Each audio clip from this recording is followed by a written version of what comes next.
di Stefano Tonut. Napier prova a partire 1 contro 1, gioca 2 con Melli, si alza in sospensione dalla linea di tiro libero, apre la serata Nick Melli. Primi 3 punti anche per Venezia, 2 minuti andati qui al forum di Milano Fiori. Voigtmann prova a rispondere da 3.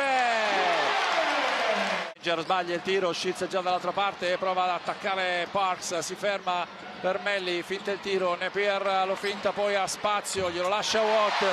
Granger per Venezia che va fino in fondo, scarica per Watt che sbaglia, però c'è tempo per andare all'ultimo tiro per Milano, vediamo se Napier lo fa da metà campo. Shabazz Napier c'era la palla nell'ultimo decimo utile, ha sfruttato anche quel mezzo secondo per fare la finta. Ha fatto anche la finta, guardate la finta, pazzesco. Sì.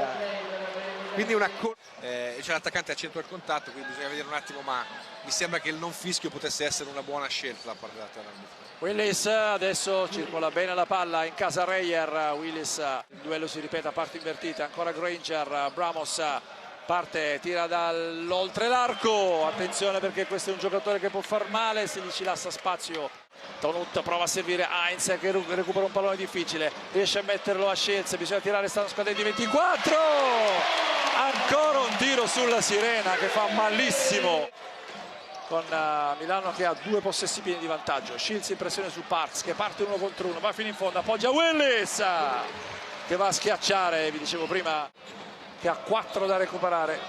Tessitori per Granger, si alza da lontanissimo Granger, attenzione anche a Jason Granger, Venezia c'è, è come se c'è, eccolo Jason Granger, questo è ha la palla anche per portarsi avanti. Granger si ferma ancora, si sente on fire Granger, 2 su 2 da 3 punti per Jason Granger che riparte in attacco col primo tiro di Spissu, sbagliato, rimbalzo lungo tra le braccia di Willis che fa saltare Napier.